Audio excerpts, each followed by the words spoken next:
તો કેમ છો બધા? ગયા લેક્ચરની અંદર આપણે જોયું હતું કે માઇક્રો પ્રોસેસર જે છે એ શું છે, બરાબર. એની અંદર માઇક્રો અને પ્રોસેસરનો અર્થ શું છે, માઇક્રો પ્રોસેસરનો જે છે એકદમ બેઝિક બ્લોક ડાયાગ્રામ કેવો હોય છે, અને માઇક્રો પ્રોસેસરની અંદર ખાસ તો ઇનસાઇડ અંદર શું હોય છે. સાથે સાથે એ પણ આપણે જોવાનું છે કે માઇક્રો પ્રોસેસર જે છે એ એક સેમિકન્ડક્ટર ડિવાઇસ છે, એટલે કે સિલિકોન કે જર્મેનિયમ જેવી ધાતુમાંથી બનેલું ડિવાઇસ છે કે જે VLSI ટેકનોલોજીની મદદથી બનેલું છે. VLSI ટેકનોલોજી એટલે શું? Very large scale integration. હવે આપણે આ વસ્તુ સમજવાની છે. સૌથી પહેલે તો લાર્જ સ્કેલ ઇન્ટિગ્રેશન. ઇન્ટિગ્રેશન એટલે શું?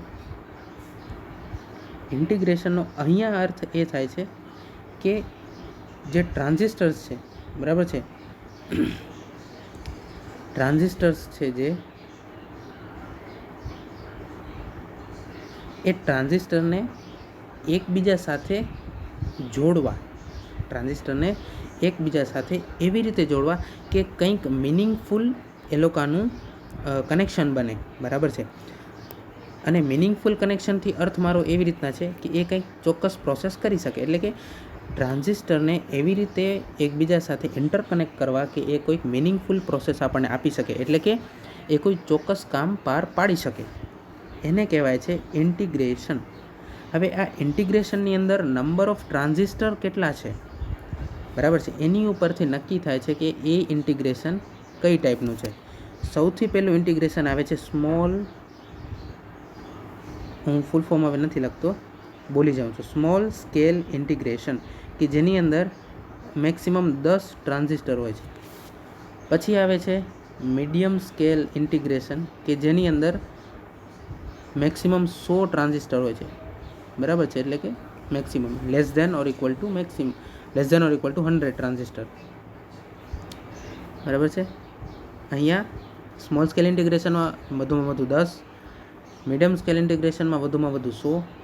પછી આવે છે લાર્જ સ્કેલ ઇન્ટિગ્રેશન, કે જેની અંદર 1000 સુધી ટ્રાન્ઝિસ્ટર એક નાનકડી ચિપની અંદર હોય છે. લાર્જ સ્કેલ ઇન્ટિગ્રેશન પછી આવે છે વેરી લાર્જ સ્કેલ ઇન્ટિગ્રેશન, કે જેની અંદર 10,000 સુધી ટ્રાન્ઝિસ્ટર જે છે એક સ્મોલ સ્કેલ આ ચિપની અંદર હોય છે, બરાબર છે. એટલે મેં અત્યારે જે ચાલો વ્યવસ્થિત રીતે જો તમને દર્શાવું તો અત્યારે મેં જે ચોરસ દોર્યું, બરાબર, અત્યારે મેં જે આ લંબચોરસ દોર્યું છે, બરાબર છે, એક્ઝેક્ટલી આટલી જ સાઇઝની ચિપની અંદર, બરાબર છે, જો સ્મોલ સ્કેલ ઇન્ટિગ્રેશન હોય તો 10 સુધીના ટ્રાન્ઝિસ્ટર, MSIમાં 100, LSIમાં 1000, અને વેરી લાર્જ સ્કેલ ઇન્ટિગ્રેશનની અંદર આ જ સાઇઝની ચિપની અંદર 10,000 સુધીના ટ્રાન્ઝિસ્ટર હોય છે. એટલે એનો અર્થ શું છે તો કે ચિપની સાઇઝ સરખી રહે છે, પણ કારણ કે ટેકનોલોજી વધતી જાય છે એના કારણે તમે એટલી જ સાઇઝની અંદર વધારે ટ્રાન્ઝિસ્ટર સમાવી શકો છો. એનો અર્થ છે કે તમે એફિશિયન્સી વધારી શકો છો, પ્રોસેસિંગ ઝડપ વધારી શકો છો, આ બધું તમે વધારી શકો છો, બરાબર. તો આ VLSI છે. પછી આવે છે સુપર, બરાબર છે, વેરી લાર્જ સ્કેલ ઇન્ટિગ્રેશન. પછી આવે છે સુપર લાર્જ સ્કેલ ઇન્ટિગ્રેશન, કે જેની અંદર 1,00,000 સુધી ટ્રાન્ઝિસ્ટર સમાવી શકાય છે.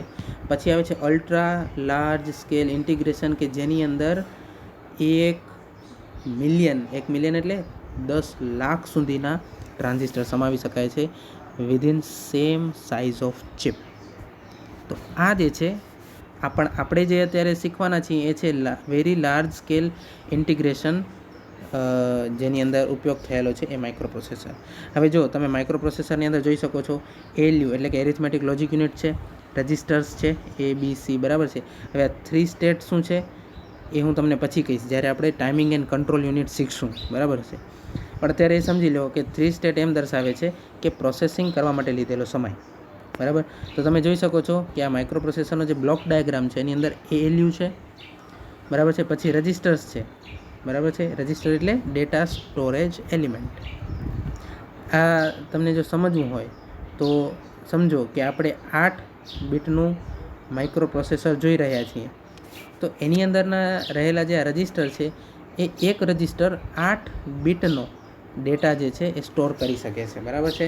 8 બીટનો ડેટા સ્ટોર કરી શકે છે. 8 બીટ એટલે 1 બાઇટ. દરેક રજિસ્ટર 8 બીટ સ્ટોર કરી શકે છે. Simple as that. પછી તમે જોઈ શકો છો ઇન્સ્ટ્રક્શન રજિસ્ટર છે, ઇન્સ્ટ્રક્શન ડીકોડર છે.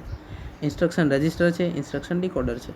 હવે અહીંયા જે છે, જો માઇક્રોપ્રોસેસરને શું કામ કરવું છે એ આપણે શેની અંદર લખેલું હશે?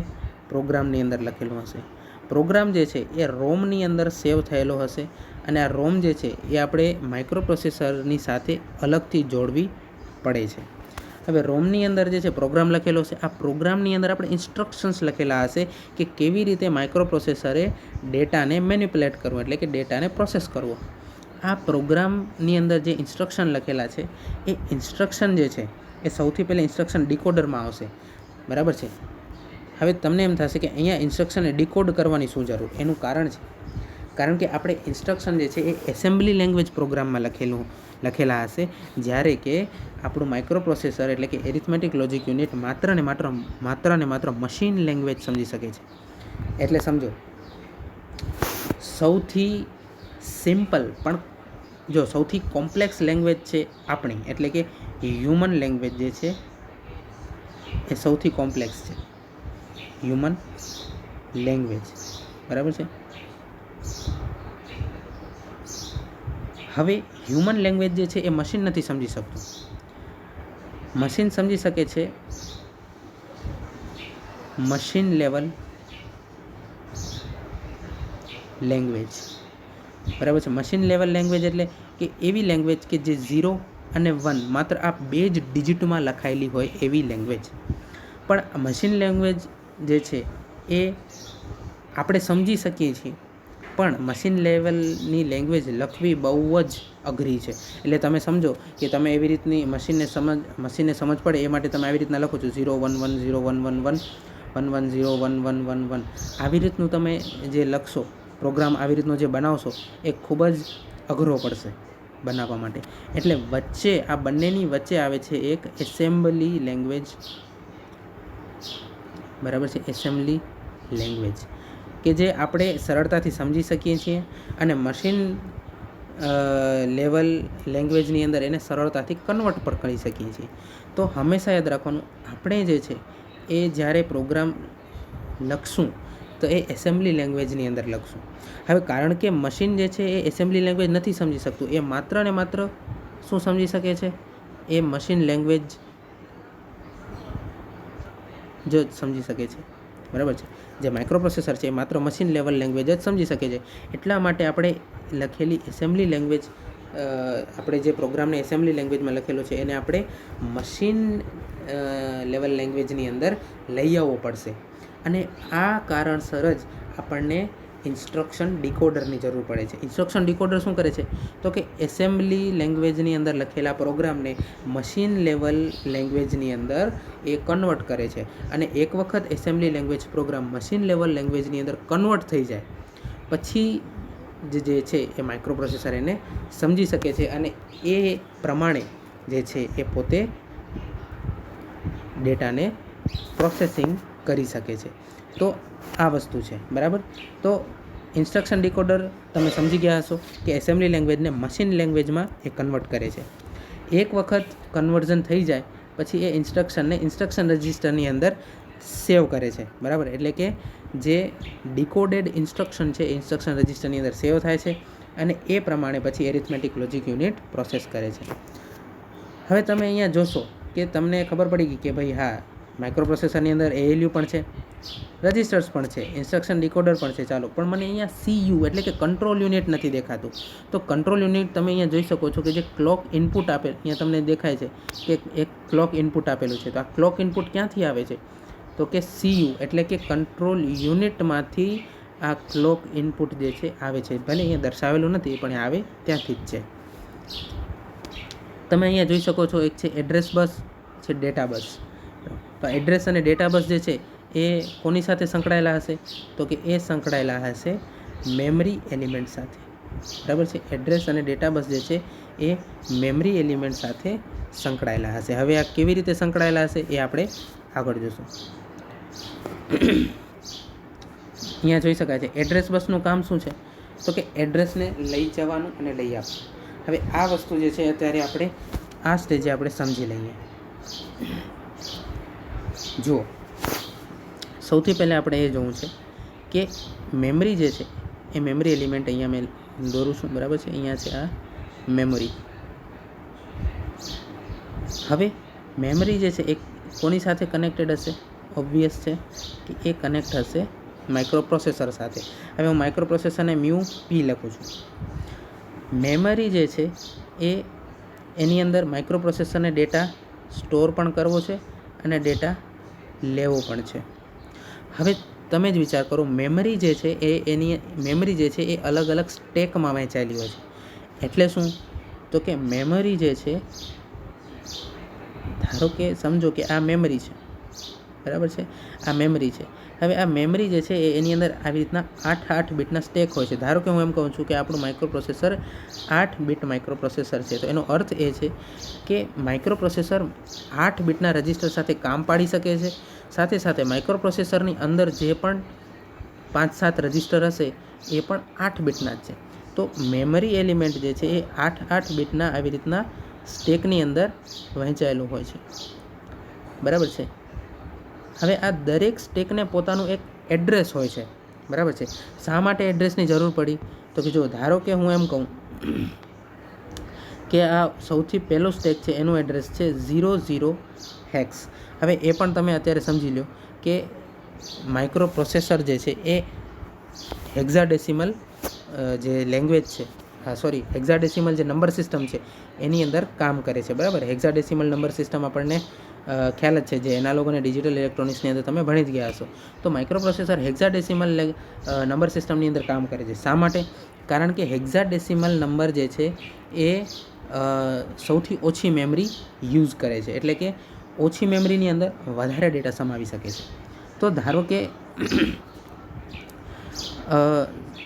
મેમરીનો સૌથી પહેલો સ્ટેક છે એનું એડ્રેસ છે 00 હેક્સ, પછી છે 01 હેક્સ, પછી છે 02 હેક્સ, એમ કરીને ધારો કે એ છે FF હેક્સ સુધી જે છે એ આ મેમરીના સ્ટેક વહેંચાયેલા છે. તો મેમરીનું આ એડ્રેસ કહેવાય, બરાબર છે. 00, 01, 02, 03 એવી રીતના કરીને વચ્ચે અહીંયા AF પણ આવતું હશે, બરાબર છે. તમને ખબર છે કે ભાઈ હેક્સાડેસિમલ જે નંબર સિસ્ટમ છે એની અંદર 0 થી લઈને 9 અને A થી લઈને F સુધીના ડિજિટનો ઉપયોગ થાય છે. ઓકે, તો આપણે વાત કરતા હતા શા માટે મેમરી એની અંદર એડ્રેસ હોય છે. સૌથી પહેલાં તો આપણે એ જોયું કે મેમરી જે છે એ અલગ અલગ સ્ટેકની અંદર વહેંચાયેલી હોય છે, આ બરાબર છે. 8 બીટના અલગ અલગ સ્ટેક હોય છે. હવે આ 8 બીટના સ્ટેકને તમે રજિસ્ટર પણ કહી શકો છો કે ભાઈ 00 હેક્સ એડ્રેસ ઉપર એક 8 બીટનું રજિસ્ટર આવેલું છે. એવી જ રીતે 01 હેક્સના એડ્રેસ ઉપર બીજું 8 બીટનું રજિસ્ટર છે કે જેની અંદર તમે 8 બીટનો ડેટા સ્ટોર કરી શકો છો. તો કહેવાનો અર્થ એ છે કે મેમરીની અંદર એડ્રેસ હોય છે, એ એડ્રેસ દરેકે દરેક રજિસ્ટરને દર્શાવતા હોય છે, બરાબર છે. હવે જ્યારે માઇક્રોપ્રોસેસરને કોઈ ડેટા સ્ટોર કરવો હોય છે ત્યારે એ ડેટા ક્યાં સ્ટોર કરવો એ એડ્રેસ બસની મદદથી માઇક્રોપ્રોસેસર મેમરીને જણાવે છે. એડ્રેસ બસ યુનિડાયરેક્શનલ હોય છે, બરાબર છે. એડ્રેસ બસ યુનિડાયરેક્શનલ હોય છે, જ્યારે ડેટા બસ બાય ડાયરેક્શનલ હોય છે. શા માટે? તમે સમજી શકો છો, ડેટાને આપણે મેમરીને મોકલવો પણ હોય છે સ્ટોર કરવા માટે, સાથે સાથે જ્યારે ડેટાની જરૂર પડે છે ત્યારે ડેટા પાછો મેમરી પાસેથી મંગાવવો પણ હોય છે. એટલા માટે ડેટા બસ હંમેશા બાય ડાયરેક્શનલ હોય છે, એડ્રેસ બસ હંમેશા યુનિડાયરેક્શનલ હોય છે. શા માટે? તો કે એડ્રેસ હંમેશા મેમરીને જ એલોકેટ થયેલું હોય છે, બરાબર છે. માઇક્રોપ્રોસેસરની અંદર જે છે મેમરી નથી હોતી, એ હંમેશા યાદ રાખજો. એટલા માટે માઇક્રોપ્રોસેસરની અંદર કોઈ એડ્રેસ જેવું હોતું નથી. એડ્રેસ માત્ર ને માત્ર મેમરીને જ એલોકેટ થયેલા હોય છે. મેમરીની અંદર પણ જેમ મેં તમને વાત કરી, અલગ અલગ રજિસ્ટર સ્ટેક હોય છે, દરેકને એડ્રેસ આપેલું હોય છે. હવે જ્યારે માઇક્રોપ્રોસેસરને કોઈ ડેટા સ્ટોર કરવો હોય છે ત્યારે માઇક્રોપ્રોસેસર સૌથી પહેલું કામ શું કરશે? તો કે મેમરીને એ એડ્રેસ પાઠવશે. ધારો કે એ એડ્રેસ છે AF હેક્સ. એનો અર્થ મેમરી એમ સમજશે કે મારે માઇક્રો પ્રોસેસર હવે જે ડેટા મોકલશે એને આ AF હેક્સ રજિસ્ટરની અંદર સ્ટોર કરવાનો છે. એટલે મેમરી જે છે એ AF હેક્સ જે રજિસ્ટરનું એડ્રેસ છે એને તૈયાર રાખશે. પછી બીજું કામ માઇક્રો પ્રોસેસર શું કરશે તો કે એ ડેટા મોકલવાનું કામ કરશે. જે પણ ડેટા હોય, બરાબર, 8 બીટનો ડેટા છે તો ધારો કે હું એમ કહું છું કે 11 હેક્સ આ 8 બીટનો ડેટા થયો. તો આ 8 બીટના ડેટાને એ શું કરશે, મેમરીને મોકલશે. અને મેમરી શું કરશે, એને આ AF હેક્સ જે રજિસ્ટર છે, AF હેક્સ શું છે ખરેખર તો જે તે રજિસ્ટરનું એડ્રેસ છે. તો આ એડ્રેસ પર રહેલા રજિસ્ટરની અંદર એ આ ડેટાને સ્ટોર કરશે. સમજાઈ ગયું? ઓકે.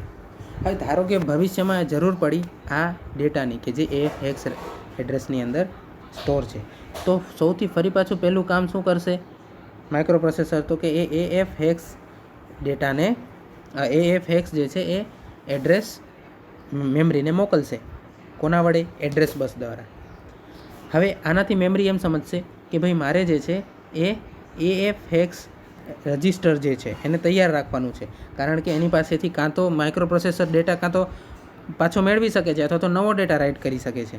તો પણ માઇક્રો પ્રોસેસરે અહીંયાથી ડેટા મંગાવવાનો છે, તો એટલા માટે જે છે એ આવી રીતે ફરી પાછો ડેટા જે છે એ મંગાવશે કે જે 11 હેક્સ છે.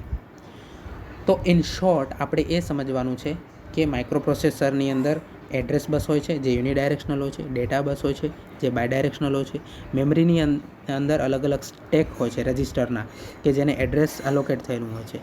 શા માટે એડ્રેસ એલોકેટ થયેલું હોય છે તો કે કારણ કે માઇક્રો પ્રોસેસરે જે ડેટા મોકલવાનો અથવા મંગાવવાનો છે એ મેમરીને કેમ ખબર પડશે કે કયા રજિસ્ટરમાંથી મંગાવવાનો છે, તો એટલા માટે દરેક રજિસ્ટરને એડ્રેસ આપેલું હોય છે. તો માઇક્રો પ્રોસેસર ડેટા મંગાવતા કે મોકલતા પહેલાં મેમરીને એ એડ્રેસ પાઠવે છે કે જેથી મેમરી એ જે તે રજિસ્ટરને તૈયાર રાખે. તો આવી રીતે જે છે એ આપણે સમજવાનું છે. ઓકે, ચાલો. તો એડ્રેસ બસ, ડેટા બસ, બરાબર છે, આ હોય જ છે, બરાબર છે. હવે એડ્રેસ બસ અને ડેટા બસ જે છે એ એની સાઇઝ કેટલી હશે એ જે છે એ જે તે પ્રોસેસર ઉપર આધાર રાખે છે. તો કે એડ્રેસ બસ જે છે એ 6, 16, 32 બીટની હોઈ શકે છે, ડેટા બસ પણ 6, 16, 32 બીટની હોઈ શકે છે. પછી છે રીડ એન્ડ રાઇટ, બરાબર છે. હવે થોડીક વાર પહેલાં આપણે જે મેં ઉદાહરણ તમને કીધું હતું જેની અંદર મેં એમ તમને કીધું હતું કે માઇક્રો પ્રોસેસર સૌથી પહેલાં મેમરીને એડ્રેસ મોકલશે અને પછી નક્કી કરશે કે ડેટા એણે મોકલવો છે કે ડેટા એણે મેળવવો છે પાછો. તો આ જ જે છે વસ્તુ જે છે એને રીડ અને રાઇટ ઇન્સ્ટ્રક્શન વડે ફોલો કરવામાં આવે છે. રીડ અને રાઇટ ઇન્સ્ટ્રક્શન કંટ્રોલ યુનિટ દ્વારા પાઠવવામાં આવે છે, બરાબર છે. આની મદદ કેવી રીતે થાય છે તો કે ધારો કે માઇક્રો પ્રોસેસરે ડેટા જે છે એ મેમરીને મોકલવો છે, ડેટા મોકલવો છે.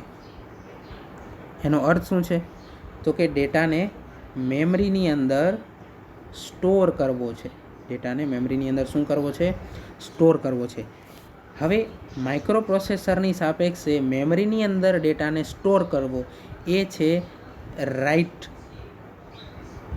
WRITE, રાઇટ ઓપરેશન, બરાબર છે. માઇક્રો પ્રોસેસર મેમરીની અંદર ડેટા સ્ટોર કરશે અથવા તો માઇક્રો પ્રોસેસર મેમરીને ડેટા મોકલશે. એનો અર્થ છે કે માઇક્રો પ્રોસેસર મેમરીની અંદર ડેટાને રાઇટ કરશે એટલે કે લખશે. હવે આને જ ટૂંકમાં દર્શાવવામાં આવે છે WR વડે, WR ઓપરેશન. હવે જો માઇક્રો પ્રોસેસરને ડેટા પાછો મેળવવો હશે અથવા તો મેમરીમાંથી પાછો ડેટાને મંગાવવો હશે તો આ ઓપરેશનને કહેવાય છે રીડ ઓપરેશન. એટલે કે માઇક્રો પ્રોસેસર મેમરીની અંદરથી ડેટાને રીડ કરે છે, એટલે કે મેમરીમાંથી ડેટા પાછો મંગાવે છે અથવા તો મેમરીમાંથી ડેટા પાછો મેળવે છે. તો આ ઓપરેશન થશે રીડ ઓપરેશન કે જેને RD વડે દર્શાવવામાં આવે છે, બરાબર. તો હવે કેવી રીતની પ્રોસેસ હશે તો કે માઇક્રો પ્રોસેસર જે છે એ મેમરી છે, બરાબર છે. એને સૌથી પહેલે તો શું કરશે એડ્રેસ મોકલશે, બરાબર છે. એટલે મેમરી જે છે એ એડ્રેસના રજિસ્ટરને તૈયાર રાખશે, બરાબર છે. એ એડ્રેસ પર જે રજિસ્ટર હશે એને તૈયાર રાખશે. મેમરીને હજી ખબર નથી કે માઇક્રોપ્રોસેસરને શું કરવું છે, બરાબર છે. માઇક્રોપ્રોસેસરને ડેટા રાઇટ કરવો છે, એટલે કે નવો ડેટા નાખવો છે, કે પછી માઇક્રોપ્રોસેસરને ડેટા રીડ કરવો છે, એટલે કે જે અત્યારે જે પણ હયાત ડેટા છે એને રીડ કરવો છે, એટલે કે પાછો મેળવવો છે. તો એ મેમરીને ખબર નથી. એટલે પછી બીજી ઇન્સ્ટ્રક્શન આવશે રીડ અથવા રાઇટની. એટલે કે ધારો કે રીડની ઇન્સ્ટ્રક્શન માઇક્રોપ્રોસેસર મેમરીને મોકલે છે, તો એનાથી એમ સમજશે મેમરી કે હવે જે છે માઇક્રોપ્રોસેસર જે છે એ ડેટાને વાંચશે. એટલે કે જે પણ ડેટા અત્યારે આ રજિસ્ટરની અંદર છે એ ડેટા માઇક્રોપ્રોસેસર વાંચશે. એટલા માટે મેમરી જે છે એ રજિસ્ટરને રીડ ઓપરેશન માટે તૈયાર રાખશે. અને ત્રીજી જે છે એ શું છે તો કે ડેટા બસ. તો કે ડેટા બસ વડે માઇક્રોપ્રોસેસર મેમરી પાસેથી એ ડેટા મેળવી લેશે. હવે ધારો કે માઇક્રોપ્રોસેસરને ડેટા જે છે એ રીડ એટલે કે વાંચવો નથી પણ રાઇટ કરવો છે, બરાબર છે. રાઇટ કરવો છે તો હવે શું થશે તો કે મેમરી જે તે રજિસ્ટરને, બરાબર, કયા રજિસ્ટરને તો કે જે એડ્રેસ બસ ઉપર મેમરીને મોકલવામાં આવ્યું છે એ એડ્રેસના રજિસ્ટરને તૈયાર રાખશે મેમરી. શા માટે? રાઇટ ઓપરેશન માટે. કારણ કે હવે મેમરીને ખબર છે કે માઇક્રોપ્રોસેસર કોઈ નવો ડેટા જે છે એ ભરશે. આ ડેટા જે છે એ કોની મદદથી મેમરી પાસે જશે તો કે ડેટા બસની મદદથી. અને જે પણ ડેટા બસની અંદર ડેટા હશે એ અહીંયા, બરાબર છે, સ્ટોર થઈ જશે. તો આ રીડ અને રાઇટ ઓપરેશન જે છે એ એનું મહત્ત્વ દર્શાવે છે. પછી ક્લોક લાઇન જે છે એ શું કરે છે તો કે ક્લોક પલ્સ જે છે સિક્વન્સ ધ પ્રોસેસર. ક્લોક લાઇનનો જે છે એ મહત્ત્વ શું છે એ આપણે આગળ જોશું. કારણ કે શું છે માઇક્રોપ્રોસેસરની અંદર એકસાથે ઘણી બધી પ્રોસેસીસ થતી હોય છે. આ પ્રોસેસીસ એક સિંક્રોનાઇઝેશનની અંદર એટલે કે એક તાલબદ્ધ રીતે થતી હોવી જોઈએ, તો અને તો જ જે છે માઇક્રોપ્રોસેસર વ્યવસ્થિત કામ કરી શકે. તો આ દરેકે દરેક પ્રક્રિયાને તાલબદ્ધ રીતે થવા માટે ક્લોક પલ્સની જરૂર છે. આ clock pulse control unit generate કરે છે with the help of oscillator, crystal oscillator. એ આપણે આગળ જોશું. રીસેટ લાઇનની મદદથી શું થાય તો કે ભાઈ જે પણ કામ કરતું હોય પ્રોસેસર, તમે જો રીસેટ બટન દબાવો કે રીસેટ સિગ્નલ આપો તો માઇક્રોપ્રોસેસર બધું કામ છોડીને ફરી પાછી શરૂઆતથી શરૂ કરશે. હવે આવે છે માઇક્રો કંટ્રોલર. માઇક્રો કંટ્રોલરની અંદર ઘણું બધું સમજવાની જરૂર નથી, કારણ કે આ એક ઇક્વેશન જે છે જો તમને હું દર્શાવું એની મદદથી જ તમે બધું સમજી જશો કે માઇક્રો કંટ્રોલર શું છે. જો હું માઇક્રો કંટ્રોલરને મ્યુ સી એટલે કે માઇક્રો કંટ્રોલર રાખું તો માઇક્રો કંટ્રોલર કશું નથી પણ માઇક્રો પ્રોસેસર વત્તા મેમોરી છે. Yes, exactly. જો માઇક્રો પ્રોસેસરનો તમે ઉપયોગ કરતા હો તો આ માઇક્રો પ્રોસેસર છે, બરાબર છે. આ શું છે? માઇક્રો પ્રોસેસર છે. એની અંદર ઇનબિલ્ટ મેમોરી નથી હોતી. એટલા માટે તમારે એની સાથે એક્સટર્નલ મેમરી એલિમેન્ટ જે છે એ જોડવો પડે છે. એક્સટર્નલ મેમરી એલિમેન્ટ, બરાબર છે, શોર્ટમાં લખું છું, એ તમારે જોડવો પડે છે. અને એ જે છે વચ્ચે એની વચ્ચે એક ઇન્ટરફેસ હોય છે. એ ઇન્ટરફેસની મદદથી તમારે એક્સટર્નલ મેમરી એલિમેન્ટ જોડવો પડે છે. પણ જ્યારે માઇક્રો કંટ્રોલરમાં એવું નથી. શા માટે? કારણ કે માઇક્રો કંટ્રોલરની અંદર ઇનબિલ્ટ મેમરી હોય છે. ઇનબિલ્ટ મેમરી હોય છે.